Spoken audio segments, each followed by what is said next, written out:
ለኢም ይባላል። የምን ተቃራኒ ነው? ከሪም ይባላል። ተመልከት፣ ከሪም የሚለው ኑር እኮ ነች። ከሪም ስፋ ነፍስያ ነች። ለኢም የሚባለው ደግሞ አስቀያሚ የሚያስፈራ ሰው፣ ይህ ሳይኮሎጂካሊ ካንሰር የያዘው ማለት ነው። ሳይኮሎጂካሊ ሌፕሮስ የያዘው ማለት የሳይኮሎጂካሊ የሰውን ቁምጥና አለ አይደለም፣ የሳይኮሎጂካሊ ቆማጣ ማለት ነው። የካልበለ ፓራላይዝ የካልበለ አስቀያሚ ሰው ማለት ነው።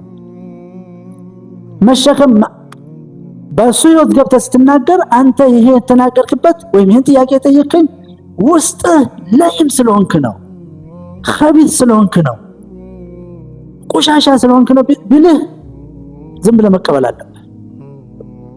ጀዛአ ነው።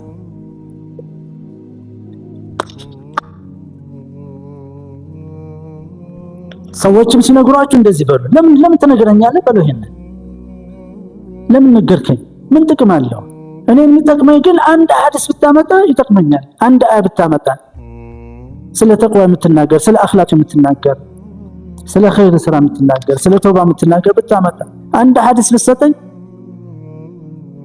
ولا يزال لسانك رطب بذكر الله بلاسه رطب بذكر بالله ذكر እስከምትሞት ድረስ በተልትሞት አካባቢ በብዛት መስታሳውስ አላህን ያስታወስ ሩህ ስትወጣ ምላሰ ረጥቦ እንዲሆን hatta ልትሞት ስትል لا اله الا الله ያርትሞታለህ። አላህን የረሳው ግን እዛ ቢመጣ አይመጣለት።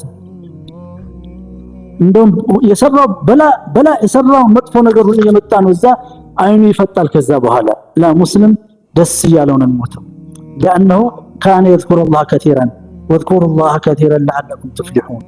እዚህም ደስተኛ ሆኖ እዚህም በአላህ የታገሰ በአላህ የተደሰተ በመላእክቶች የተደሰተ በነብዮች የተደሰተ በዩኒቨርሱ የተደሰተ በሰማይ መሬቱ በከዋክብቱ በፀሐይ በጨረቃው በዝናቡ በዛፉ በተራራው በእንስሳቶች ደስ አይሉም? አሁን በጎች ሲሄዱ